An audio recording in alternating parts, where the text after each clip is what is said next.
Rosehart Show. We're live again for another weekly installment. I'm back in Canada. I'm glad to be back. It feels good to be home. Whoa, camera's a little crooked there, but we will make it work. There we go. Okay, so today's episode, we're going to talk a little bit about the live Q&A related to anything real estate investing, personal finance, whatever you guys want to talk about. But I want to start this first few minutes of the segment. I want to do like a 5-minute preamble where I just chat with you guys. Find the link, you jump on and you join the stream. Canada. Let's talk about Canada. I'm back home. I'm back in Canada. And every time I come back to Canada, I forget how great Canada is until I come back to Canada and I bump into people in stores, in the streets, in traffic, until, I get home and I notice all the little things that are better. The air is cleaner here. The water is fresh. The prices, when you adjust from USD Canadian, are better for groceries, for rent, for everything really. Like where I was coming from in West Palm Beach in Florida, I mean, $1 million USD doesn't go very far. $1 million here where I live in Canada, you could buy a mansion for $1 million. You could live like a king for half the price. So it's just an interesting, I guess, bull case for Canada. Let's talk about some good things about Canada. One, we have 3 million new immigrants. We have 1 million immigrants a year. For a population size of like 40 million, we're growing at like 3 to 5% a year compounding. And Canada is the biggest country with quality land in the world. Russia doesn't have the same quality of land we do. We have like Vancouver that's warm all year round. We have places that are nicer to live. We have better farmable land, the most fresh water, some of the best natural resources. In terms of raw potential, in my opinion, Canada is the best country in the world, just under terrible management, which is about to change. I think Trudeau's going to get kicked out. He has an 18%. In a recent poll I saw, 18% of Canadians like him. So the inverse of that is 82% of Canadians hate him, meaning more than 4/5 don't like him or his party. And he won't win an election when one is called very soon. So that's bullish for Canada. Changing it out and getting the pendulum to swing the other way from communist, socialist, liberals to right-leaning, right-swing is phenomenally bullish for Canada.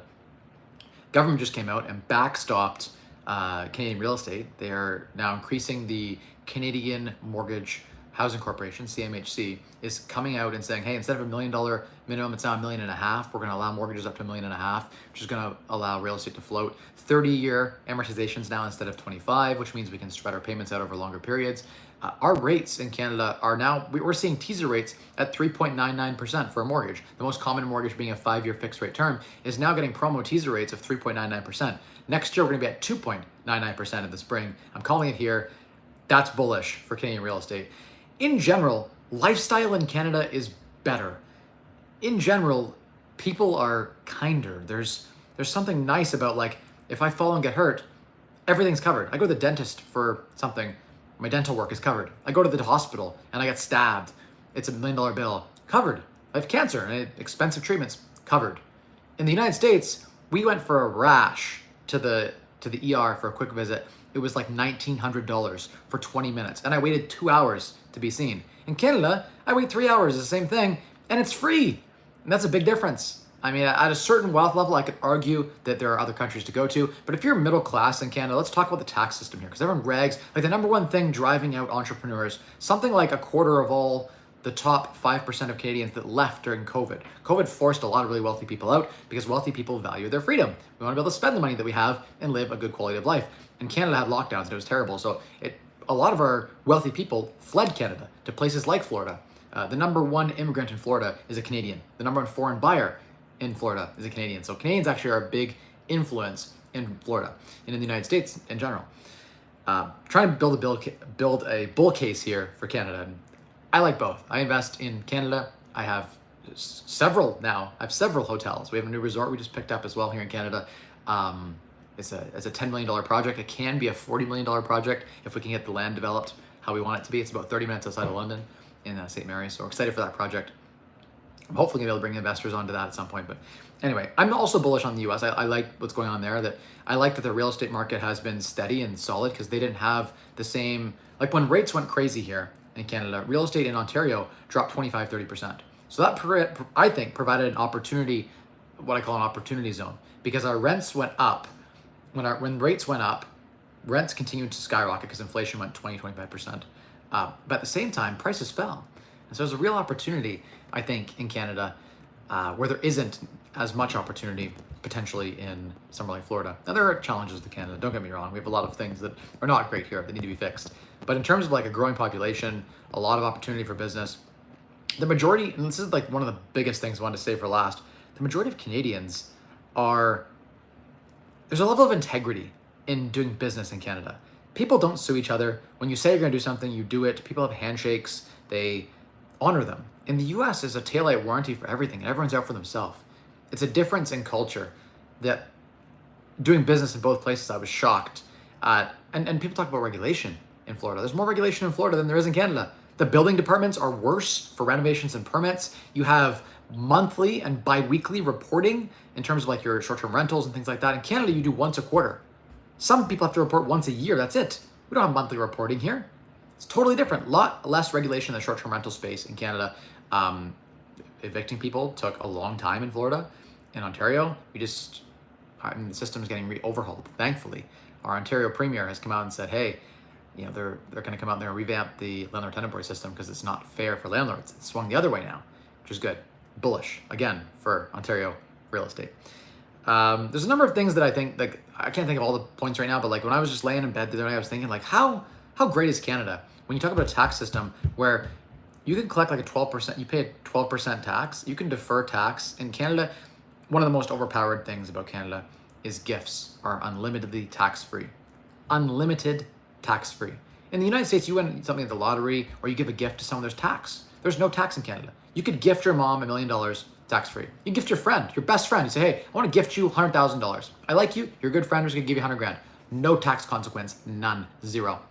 I can transfer you $10,000 to a friend and say, hey, it's a gift. No tax. They don't have to claim it, you don't have to claim it. That's amazing in Canada. Our primary residences in Canada are completely tax-free, unlimited. You buy $1 million house, you sell it for $10 million 5 years later, that $9 million capital gain, completely tax-free. United States, $250,000 is the maximum gain you can get. So you buy a house for $1 million, sell it for $10 million in the US, you're gonna pay a massive tax bill on that $9 million gain. Not in Canada. Let's talk about more things that are great about Canada. If you have kids in Canada and you can keep your income structured inside of a corporate structure, so you're not taking it personally. If you can keep your personal income below $30,000, you get the maximum Canada Child benefit of $650 cash deposited tax-free in your account every month per child. $650 per child. So 3 kids, $2,200 a month cash in your account. They're gonna pay the government of Canada is gonna pay your mortgage. They're gonna pay my mortgage because I have 3 kids and deposit it in my account every month. For the last 7 years, I should have been smart about how I structured my income. I could have been collecting over $2 grand a month cash from the government. What a broken system we live in here. But in some ways, that's a great thing. Another thing that's amazing in Canada, dividends are treated preferentially. So each spouse can collect $55,000 a year, it is now, per spouse if that's their only income source, in Canadian eligible dividends from companies like Bell, Rogers, Shell, pick a Canadian, Enbridge, a Canadian dividend stock, Telco, big banks, Bank of Montreal, TD, BMO, all those guys. All that dividend income, you could collect $110,000 a year, $55,000 per spouse. As a couple, $110,000 a year, completely tax-free. Zero tax, none. You pay no tax. If you have kids, you're getting Canada Child benefit. I mean, it's really an early retiree, middle-class haven to be in Canada. Now, Canada sucks, and there are problems with Canada too. I'm not pretending it's all great, but Canada has a lot of really great things going for it. And I'm looking at all the balance of probabilities, and I don't know if I can go. On top of that, I have massive stock losses that happened where I shorted the market and got blown up on stocks like Carvana. And I'm like, now I have this corporation that I did investing in, which has a $2 million loss carry forward. So it's like a TFSA that I can invest in tax-free. It's pretty sweet because losses carry forward. So I'm like, why would I leave? I'll stay in Canada. Also, like if you were to ask me, money aside, if you were to like, Mike, you're a billionaire, you can live anywhere you want. Where do you want to be? I'm gonna tell you, from June to September, I'm gonna be in the summer vacationing in Canada in either the Muskokas or on the Great Lakes. Lake Huron is one of the most beautiful, clean lakes. You can go fishing, you can go boating, you can go swimming. Being on the lake, it's so peaceful. The water's crystal blue like the Bahamas. It's a beautiful, massive lake. It looks like an ocean. You can't even see across it. White, soft, beautiful sand. Honestly, better than the sand in the Bahamas. I've personally been. Better than the sand that I've been finding on most of the beaches in Florida, especially as well. It's a beautiful thing, Canada. Of course, in the winter, there are challenges. Like, I don't want to be here when it's really cold. I obviously want to go somewhere warm. But if you had a limited budget, Canada, like, if you give me $1 billion, I would still spend my summers in Canada. That says something. Money aside, taxes aside, Canada is an amazing place to have a summer property, to come into vacation. It's one of my favorite places in the whole world to be. Maybe that's because I grew up in this area. Maybe there's a bit of bias there. You can look it up. Look up like Blue Water between Sarnia and Grand Bend. Honestly, anywhere along Lake Huron. It's in the top 10 best sunsets, and best beaches in the world. It's in the top 10 in the world. Right here in Canada. We have so many great things in Canada. Don't even get me started about the other provinces. Like BC is beautiful. BC probably rivals a lot of what's going on here in Ontario, although the weather, I would say, is not as nice in the summer as being in the summer in Ontario. Now Ontario sucks in the winter. So anyway, that's my bull case for Canada, why I love Canada.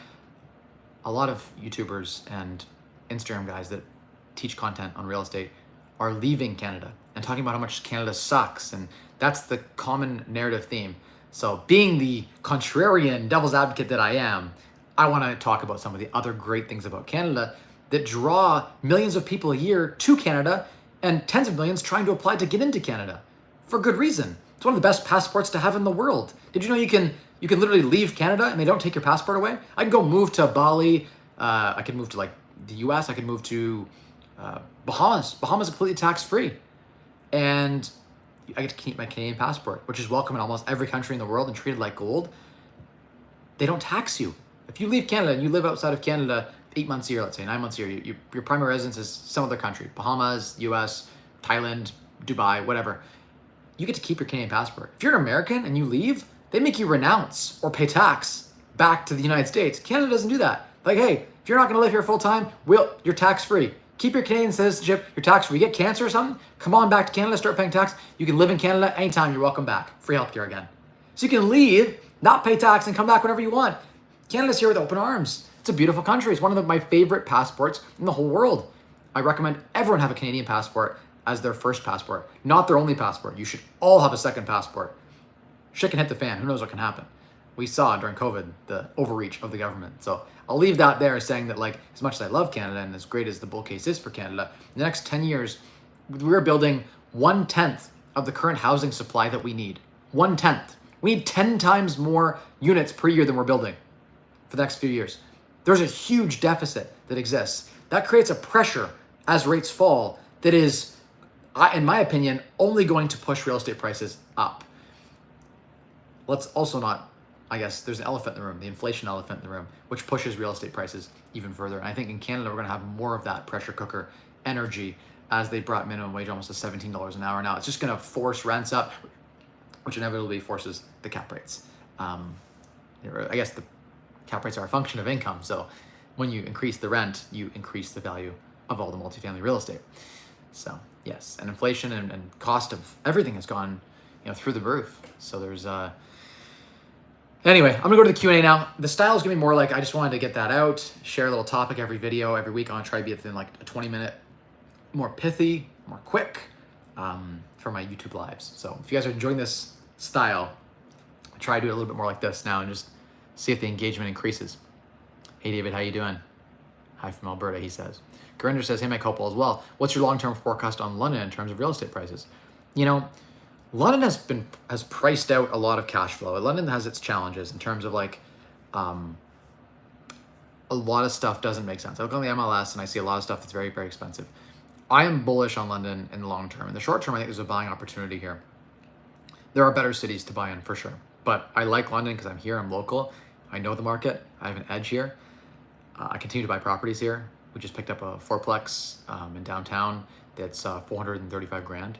It'll be worth 800,000 or 900,000 when we're done. So it's hard to not buy deals that are under 50 cents on the dollar. I picked another house detached house in London as well. It was 212,000. I have to fact check that, but around 212,000 I think it was. Maybe 215. I can't remember. I have to double check that, but it was in the low 200s. Definitely under 220 for sure. And it's like a possible duplex, 1% rule. You're looking at 12 cap type property. That's a buy to me. Some of the stuff selling at a 5 cap, it doesn't make as much sense. But I think there are tons of opportunities in London. Still, the largest university in Canada is in London, Ontario. The largest college in Canada is in London, Ontario. We are, by terms of population, the largest student capital with the most foreign students and the most students per capita of anywhere in Canada. So London, Ontario being the small metropolitan of like, I think we're at like 600,000 people or so in the greater London area.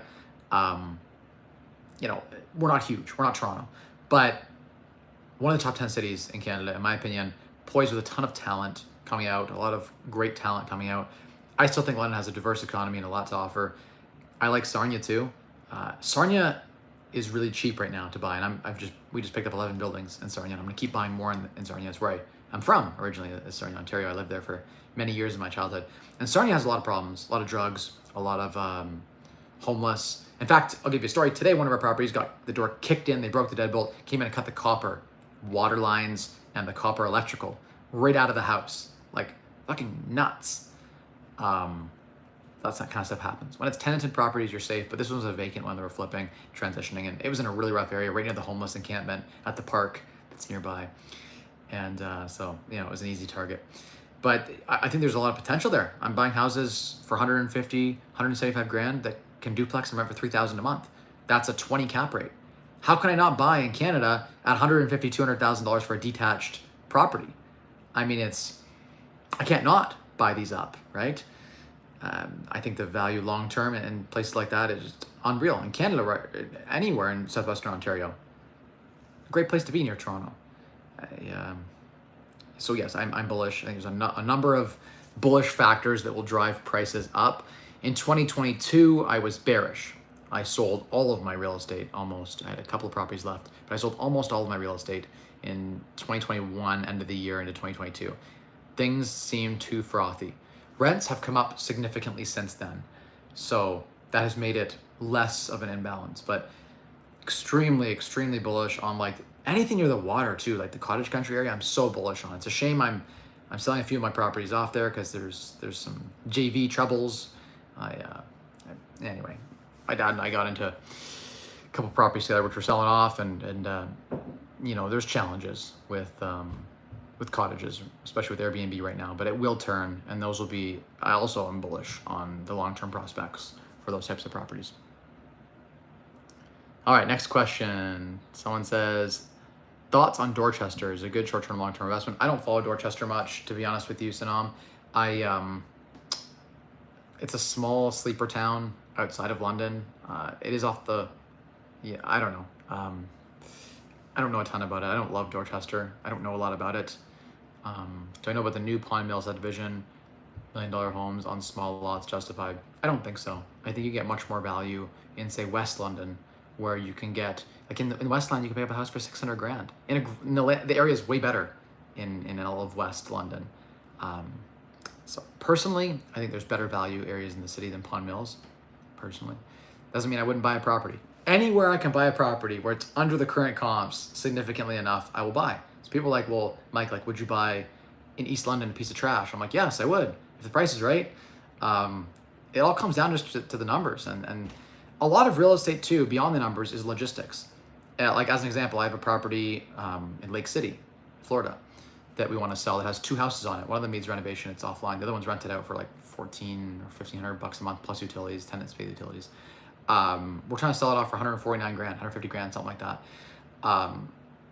That's a one where like, it doesn't make sense for me to own it. It's one property on its own. It's hard to find contractors. It's a weird, unique city. I don't live there. I don't have any expertise there. We picked it up through a wholesaler. It makes sense for us just to, we renovated it, cleaned it up. Now we sell it off. That's something that doesn't fit the mold. A lot of it is like, at my stage, it's emotional. So that's why I'm trying to buy resorts. It's because I like that business model. I like that I don't have to deal with the trash tenants as much. So for me, it's like a big piece of my real estate investing journey is about fit and about like building a portfolio that I want to hold for the long term that I'm proud of. I do take on properties that I don't want to hold long term, and I plan to transition them out. I like to be able to hold those properties if I have to. So I don't try to buy something that, you know, that I can't hold. I try to buy things that meet the cash flow metrics too, but yeah, can't really speak on that one. Someone says OSAP, which is the lending, it's basically the way that students borrow for their student loans from the government. So OSAP's pretty good, no interest on the federal portion of your loan. For a long time, they were doing forgiveness on OSAP. Like you get a large percentage of it forgiven back in the day, I remember. And yeah, 0% if you made below a certain income, even provincially. It was wild times during the pandemic. They made it interest free. So yes, there are definitely some free government handouts where the government subsidizes people to go to school, which is good. We want a skilled workforce. That's what we want in Canada. And so in some ways that will hopefully pay dividends in the future. Would you ever get a summer out west here in BC? Yeah, I mean, a summer home, yeah, is what Tristan's trying to say. Yeah, maybe. I think the challenge that I have right now is I have 3 kids and I have family in the area. And so that's a big draw for me to stay in Ontario here. But yeah, honestly, I love Calgary. I love Vancouver area. You know, all around there. It's just beautiful. Vancouver Island too is beautiful. It's yeah, the prices are actually as crazy as Vancouver is. If you go outside of Vancouver, you can get some like really nice houses for like $1 million, which like outside of London, any house is like $1 million that's decent too. So as you get into the luxury market, like a $3 million house in London, Ontario is the same price outside of Vancouver for the same house. It's like $3-4 million. So in the luxury market, it's interesting. There's not really a premium. I was weird. I noticed that when I was there. I'm like, huh. It's like, and same in Calgary, I noticed that too. I was like, but in Vancouver especially, it's like every house is like $1 million, $2 million. You go outside of Vancouver a little bit in the suburbs, and you can find some stuff for like $3-4 million. It's really nice, and it's like, you know, the numbers could work for someone who's upper class. Like if you're trying to pick the best place to live, Vancouver's tax system isn't the best. BC's tax system isn't very good. So, in terms of a summer home, where you're not taxed by that area, you're just there to visit and vacation. Hell yeah, you know, it can make a lot of sense. Especially in those areas. What's cool about the summer houses that are in like ski towns is they're fun to go to in the summer. You can go enjoy time there. But then in the winter, they rent like crazy. So you have no off time when you're not there. You can cash flow it potentially. I don't know if the numbers work. I haven't really dove into that very deeply, but I believe that the cash flow would be better than if you had like an off season that wasn't great. Okay, I'll do a couple more questions, then I'm gonna wrap this stream up. Thoughts on the new mortgage rules? Bullish on them. It's government bailout effectively, which will prop up real estate. Someone says Canadian winters aren't that bad. Chung, you're way up north in the middle of nowhere like North Bay. The winters are terrible where you are. Objectively. I guess subjectively, people like making snowmans. They love the brutal snow and I guess the sleet and the rain mixture and the salt on the car. If you enjoy that, the first snow of the year, I love it. Like, I love when it first snows. My kids, we all go out and play in the snow. In the beginning, it's fun, it's novel. And then I'm like, okay, I'm 2-3 weeks into this. I'm ready to leave somewhere warm. Yeah. Bob says, can you explain the tax exemption for capital gains on the sale of a corporation? My accountant says there is a minimum tax triggered. Tax exemption for capital gains on the sale of a corporation. So, I'm not an expert on this, but my understanding was that if someone sells an eligible business, so this is an active business with like, you know, you're working in it full-time as your full-time job, you have staff, that kind of thing. An active business in Ontario and in Canada, but Ontario specifically is where I'm more versed. In Ontario, you can sell it for, I believe they've increased it to $1 million something. I think it's $1.2 million now. They're looking at increasing it again, I think. I was reading an article about them increasing to 1.25 million, I think it is now. Completely tax-free capital gains. So if you sell a business for $2.5 million and you and your spouse are each on it, I believe it's in 1.25 million each. If each of your spouses had a different business and you weren't sharing the business, you each had your own business, it's 1.25 million each. In that example, that was confirmed by an accountant to me. So $2.5 million tax-free sale of a business. So in Canada, that's pretty sweet. You build the business up, you pay no tax while you're building the business. Then once the business is built, you go and sell the business. Each of you and your spouse shouldn't share the same corp. You should each have your own corps and sell each one for 1.25 million. $2.5 million tax-free. The whole time you're building the business, you could withdraw $20,000 a year from your business tax-free as well, because Canada has a minimum tax-free exemption of $17,000 per spouse. So $35,000 a year tax-free from your business as a basic income to live on. You know, you can withdraw a little bit and Canada doesn't tax you. If you stay under the minimums and you act under the poverty line, Canada has almost no tax. So if you know how to game the system and you can live frugally, Canada's an amazing place to early retire. Like if you're frugal, and like, you know how to make things work with like maybe house hacking or like sharing, maybe buy a house, you share it with your parents or something and duplex it or something. And you can live in that house, it appreciates tax-free. You could share costs with your family and end up in a situation where you're like collecting money from the government for your kids, then you're building your business up, your business is paying you $35,000 a year, which is just enough to cover your meager lifestyle because you're living frugally. Then you sell your business, you take your $2.5 million, you put it in dividend stocks, you can lever that up and buy $5 million in dividend stocks, $2.5 million, that's only 1 times leverage, which is not extremely dangerous. That would survive most deep corrections. You could still keep holding the dividend stocks and they would eventually come back. Paying a 7-8% yield, you're talking about like $160,000 a year. Maybe you have cost of interest on that. $160,000 is about your net. You could pay out dividends to each spouse, $55,000 each. It's $110,000 a year, tax-free. Holy crap! You built businesses worth $1.25 million each. You and your spouse sold them. $2.5 million, completely tax-free again. You sell your house after building your business up for 5-10 years. You're got another $1 million there, capital gain. You're at $3-4 million net worth. You still pay no tax in Canada ever. You've been drawing your $35,000 a year, keeping under the $17,000 per spouse basic exemption, and then you invest in dividend stocks, and $55,000 per spouse comes in every year completely tax free. You never pay tax in Canada ever. Free healthcare, free dental, free prescriptions, some of the best libraries and public services, amazing clean towns with good quality people, safe. There's lots of places in Canada you can live that are very safe, that are very like conservative. There are more rural towns you can pick. They're extremely conservative, that feel very right wing. So yes, I would say that by and large, Canada can be an amazing place. And yeah, next question. Next question. Juan, I think the best time to buy is now. As rates continue to slash, the market takes time to update. So I'm continuing to buy now. I'm bullish on the next 2 years, and I don't know the exact time to get in, but the winter time will be a good time to buy, I think. We're going into a good buying season, I think. Thoughts on Calgary real estate market? I'm not an expert, but I love Calgary as a city. I love being there. I looked in the MLS while I was there, and I thought, wow, there's value here in terms of like build cost relative to land price. It was really good for the size of Calgary.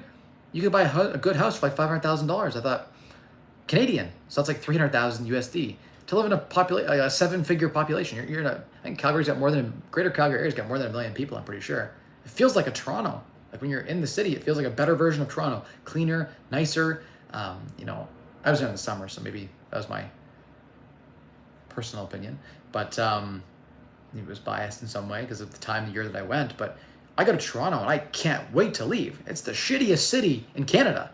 By far. I've been to most cities in Canada. I can say it's the shittiest. The air is smoggy. The people are assholes. The culture is like work, work, work. The culture is also like rappy, rude, unable to explain and understand English. The Gen Z, slang is really bad. Just in general, I don't get a good vibe being in Toronto. I get a much better vibe being in Vancouver, Calgary, or in other cities in Canada. That's not to say that Toronto isn't great. I just don't like it. I think it's overpriced. Rents are too high. Purchase prices for properties are too high. And the pay isn't all that good for the lifestyle quality. Just not good. If I was living in Toronto, someone gave me a house in Toronto, I would sell it. I'd move out. That's me. I can understand why people stay. They have family, whatever. Okay. No problem. I get it. I'm just saying it's my opinion. I'm entitled to my own opinion, right? The front row says, what about student rentals? Are you bullish? I am bullish. I'm actually short-term bearish, but I'm long-term bullish. Let me explain. They're going hard on Indian immigrants and permanent residents right now, the government of Canada, and specifically in Ontario, because we're a student town.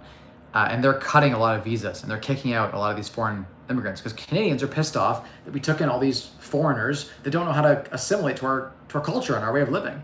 And some of them are like doing some crazy things. There's the viral meme right now, which is like the Indians shitting on the beach.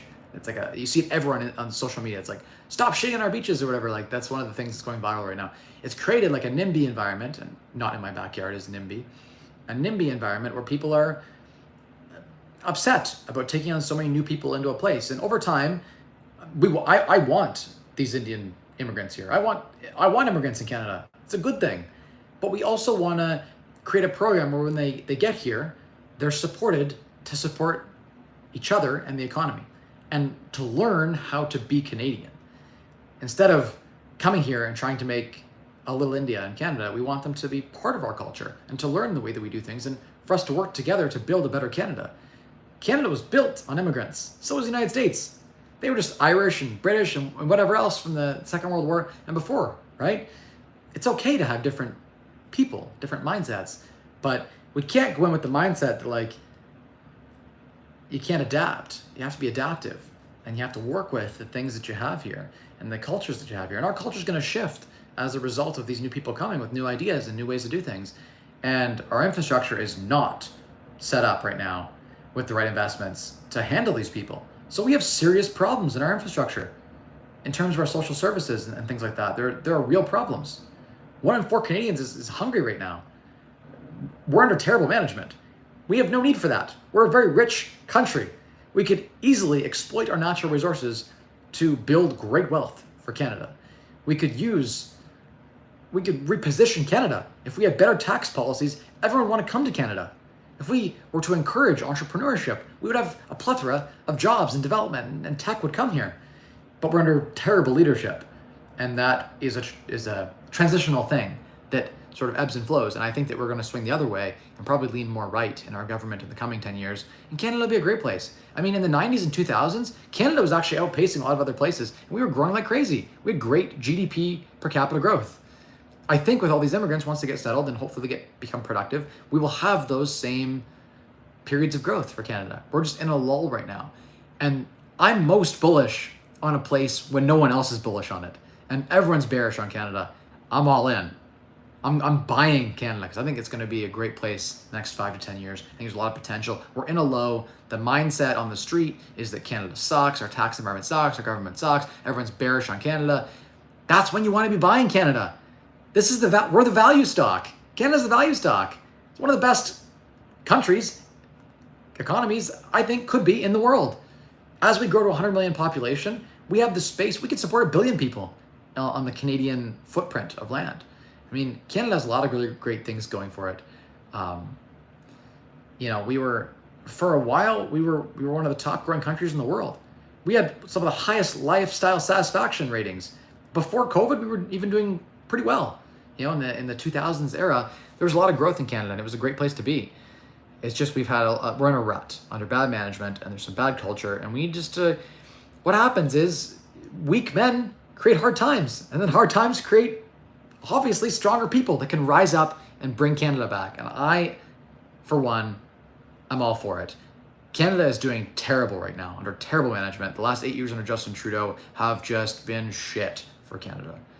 That said, I think it's a buying opportunity. I see Canada turning around. It's a stock like, Canada is kind of like Intel. Intel was terribly managed, missed the entire AI boom, but has so much raw potential. When Intel was $18 a share, I haven't been following, it's 20 something now, but a lot of value potentially. I think Canada is kind of like Intel, different in many ways. I like Canada more. I'm more bullish on Canada. What do you think about the USA? Of course, I like the US. I invested there as well. But yeah. There you go. There you go. Frugality. Because frugal, Mike, best show on YouTube. Oh, thank you. Appreciate that. Would you ever invest in Saskatoon or Regina? I don't know a ton about those areas. I've been to those cities. I've been to the city that rhymes with fun, Regina. That's the slogan when I went into one of the stores. The guy told me that. That was like their city's catchphrase.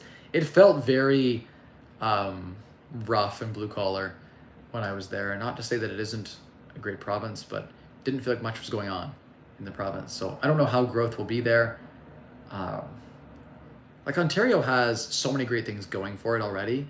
It is a place where immigrants want to go. It's a place that's continuing to grow and build, and it has the beautiful Great Lakes, beautiful fresh water. It's so close in proximity to the capital and the hub of Canada, which is, I guess, Toronto and Ottawa. But it's also close to the United States, right on the border there, which is really nice.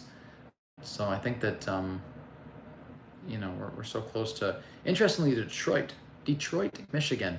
It's apparently one of the top 10 fastest growing cities for real estate, is booming. Remember houses there were $3,000 a house? I was driving through there just yesterday, and I've driven through Detroit so many times. And I was driving through yesterday, and I've seen all the development and the growth and I'm like, wow, like the U.S. is actually starting to boom a little bit in Michigan, which is cool. That'll be bullish, I think, for Southwestern Ontario as well.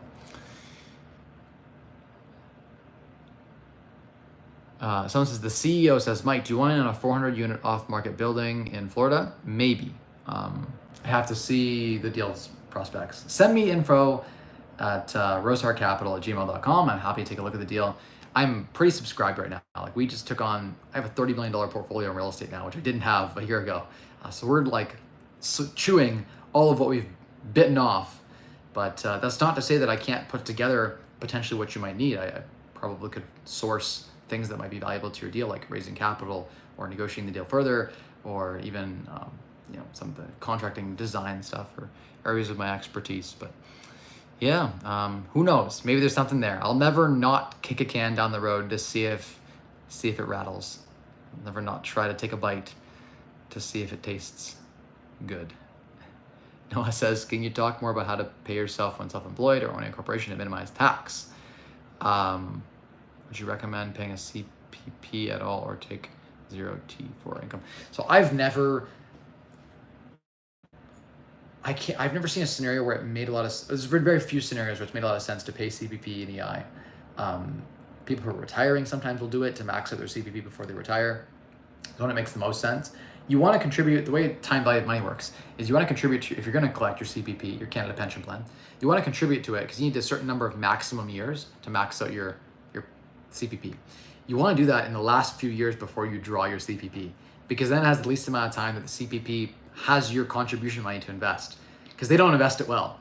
So you take your own money when you're young and you invest it with yourself. When you get old, that's when I've seen people do the CPP thing when they're like 50, because you need a certain number of years to max out. So like from, say if you started when you're 55 to when you're 65, if that 10 years, you just got hit the maximum CPP of 55,000, you paid the CPP fees on your income for those last 10 years, you'd max out your CPP, even if you didn't do any CPP contributions when you were younger. So it's better to do it when you're older, because then they don't have your money for as long and you get the full benefit of the pension without them having your money for 20, 30 years compounded. You have your money. So I don't recommend when you're younger doing the CPP thing. It doesn't make sense. In terms of how to pay yourself the best way, I still think dividends are a preferred way to take out money.